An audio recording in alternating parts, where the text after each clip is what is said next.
During the hurricane, we got wiped out. We had 7.5 feet of water in the house.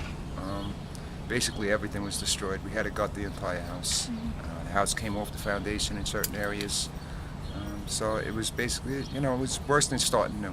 Yeah. You know. So what's the process been like of just trying to, The process rebuild, been making horrible. it livable? As far as getting information, fighting with insurance companies, and getting the work done, it's been a very arduous time. And we still don't have the proper flood elevations, so we don't know how high we have to lift our homes. And that's basically where you want to start. There's no sense in fixing and repairing the whole house and then lifting it up and having tiles popping and sheetrock cracking, and it just doesn't pay. It doesn't make any sense. So how far along were you when this guy came in last night? Well, I had most of the insulation done, and we had heat, and we had electric, and we had a hot water heater, although nothing to run it to, but at least we had heat, and that was through rapid repair. And they came into the house and they just started cutting lines all over the place. And now I have another flood. I have to worry about more mold, and a lot of the insulation is wet, and that's going to have to get replaced as well, along with all the piping. The water was running when they cut the pipes?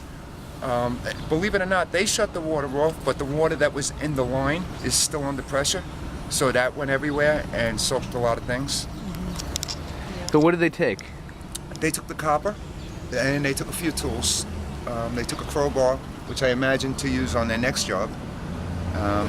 They took a little saw, they took some gloves and flashlights. Sounds like all tools that, they'd be using for the next burglary.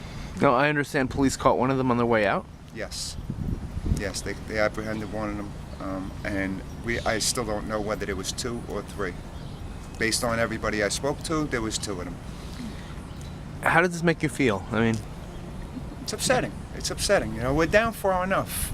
We don't need our bones picked on. We've just, people around here are hurting, and for people to come in and do that to us, it takes your faith out of humanity.